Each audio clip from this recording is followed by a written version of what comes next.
వెంకీ అఖిలాండేశ్వరి ఇంటికి వాళ్ళ అమ్మ వాళ్ళ చెల్లి విద్యతో కలిసి వాళ్ళ నాన్న వాళ్ళ అమ్మ కలిసి దిగిన ఫోటో పట్టుకొని కార్ దిగుతారు. కార్ దిగంగానే గరుడాచలము, అఖిలాండేశ్వరి, మ్యాగీ, తర్వాత వాళ్ళ తాతయ్య పద్దు వాళ్ళ అమ్మ అందరూ చూస్తారు. లోపలికి వస్తారు. లోపలికి వచ్చేటప్పుడు అంటాడు కదా గరుడాచలము, మీ అన్నయ్య ఉన్న ఫోటో తెస్తే తేని, కానీ మీ అన్నయ్య పక్కన వాళ్ళ అమ్మ కూడా ఉంది, వాళ్ళ ఇద్దరు కలిసి ఉన్న ఫోటో తీసుకొస్తున్నాడు ఏంటి అఖిలమ్మ అని చెప్పేసి అఖిలతోని అంటాడు గరుడాచలం. తర్వాత అఖిలాండేశ్వరి అలానే చూస్తుంటుంది. వెంకి లోపలికి వస్తాడు. లోపలికి వచ్చి గోడకు మేకులు కొడతా ఉంటాడు, ఎందుకంటే వాళ్ళ అమ్మ నాన్న కలిసి ఉన్న ఫోటో పెట్టి తగిలిద్దామని. అప్పుడు మళ్ళీ గరుడాచలం అంటాడు కదా, మన ఇంటి గోడకు మేకులు కొడుతున్నాడు ఏంటమ్మా ఫోటో పెట్టడానికి అని చెప్పేసి మళ్ళీ అంటాడు గరుడాచలం.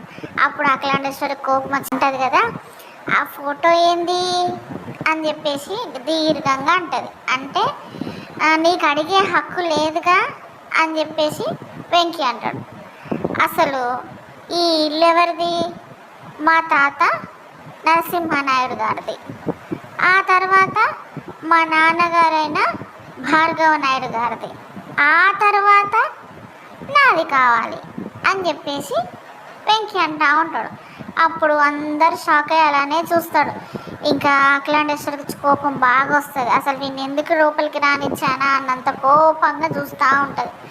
ఆ తర్వాత ఏమంటాడు, ఆ తర్వాత వెంకీ మాటలకి అఖిలాండేశ్వరి ఎలా రియాక్ట్ అవుతుంది, గరుడాచలం ఏం ప్లాన్ చేస్తాడు, హల్దీ ఫంక్షన్, సంగీత్ ఫంక్షన్ సాగనిస్తారా సాగనీయరా, అసలు పెళ్ళి జరుగుతుందా లేదా ఏందనేది నెక్స్ట్ ఎపిసోడ్లో చూద్దాం.